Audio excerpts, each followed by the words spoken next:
Today I'll be teaching you basic greetings in Hausa. Ina kwana means good morning. Ina wuni. Ina wuni. You can say that in the afternoon or in the evening. So that can be good afternoon or good evening. Sannu da zuwa means welcome. Sannu da aiki means well done, like the way you say ekushe in Yoruba. Say gobe means, it literally means till tomorrow.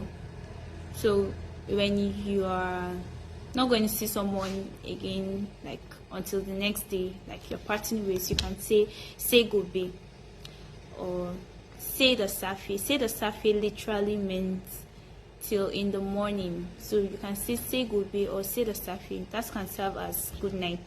In addition to all of that, I'm just going to teach you some basic other things, like thank you is nagode. That's if I'm one person saying thank you.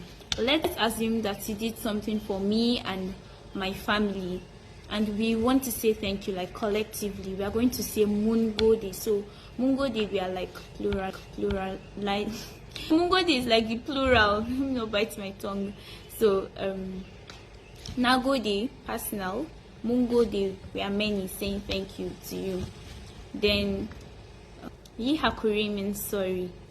Don Allah is please. So when you're making a request or something, you say Don Allah.